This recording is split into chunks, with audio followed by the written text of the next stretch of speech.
spoke about it a little bit. I made a post on Facebook about my experience at Walmart, but here's my story. So I got hired at Walmart for a second time, April of 2025, as a cashier, 2 to 11. Okay, fine, whatever.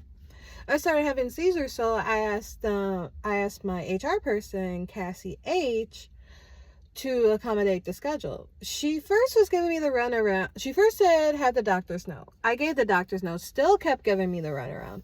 Provided a second doctor's note, still haven't gotten anything. Like, I was still working the 2 to 11s while I was waiting for the accommodations. So right away, like, they already had me breaking the fucking law. But point being, after me having to message Ray, the store manager, I was finally able to get accommodated. And everything was cool for the most part until August of that year, when all the associates that were going back to school needed their schedules accommodated. And then the HR person asked the team lead up front if we wanted our schedules to change. We wanted to change our schedules. I'm like, no, because it's convenient for me for the doctor's appointments. And plus, like, it helped me mentally, like, from that Sunday to Monday. So I told them no, and I gave a very clear explanation as to why. Come to find out, they switched my shit anyway. Like, the HR person said, fuck everything I just told. Even if she's not the one that asked me, like, you know the reason why, providing 2 doctor's notes. Anyway, I needed a job, so I just did the bullshit, changed the switch hours. Then my godfather died. It was just a bunch of dissociation shit going on. So I went from, like, wanting to ask to switch my off days again to being promoted to a job. I just took the quiz, and, like, I didn't think they were going to take me. I didn't even fucking think I was going to pass it. So this was November, early December. Got the promotion. Cool. It helped me a little bit financially, so I wasn't going to say anything.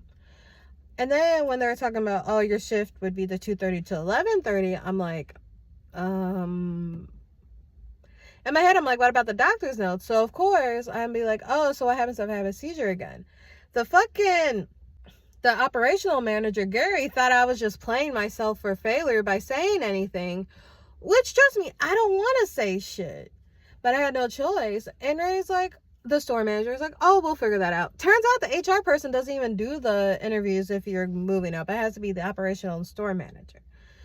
So, like I think, like, right after Christmas or the week before Christmas, I started doing the 2 to 11:30.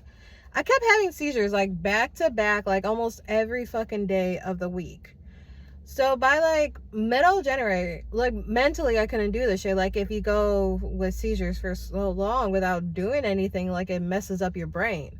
This is how people have, like, memory problems or, like, get Alzheimer's when they get older, because your brain is continuously going through the post-acute stage, and it's no rest in between. So the brain and neurologicals are just trying to figure out what the hell to do.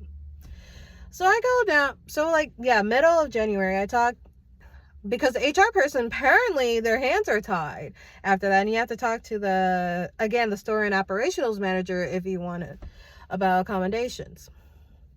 So I'm like, can I step down part-time for a little bit? They're like, no, the position is full-time, which, cool, I understand.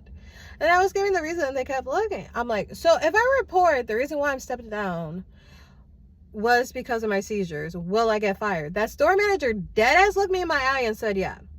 So I thought of everything at that moment. Like, why am I going to work for a job? Why am I going to get played at by a job that you clear on planning to fire me if I report something which is failing to accommodate my disability to begin with? So that is what led me to say, I'm leaving this job. Like, I'm done. Like, this was the only real time that I had to explain my epilepsy and the accommodations that went with that. And from this, I understand why people don't want to tell it. Like, this is why I did not want to tell it, because of this bullshit right here.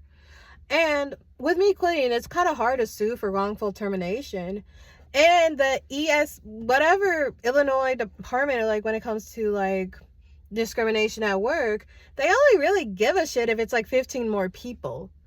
But when it was like 2 or 3 people doing this shit to me, and it takes up to 16 to 20 weeks to get a determination, which I think I'm like right at the 14-week mark. So we shall see how it goes from here.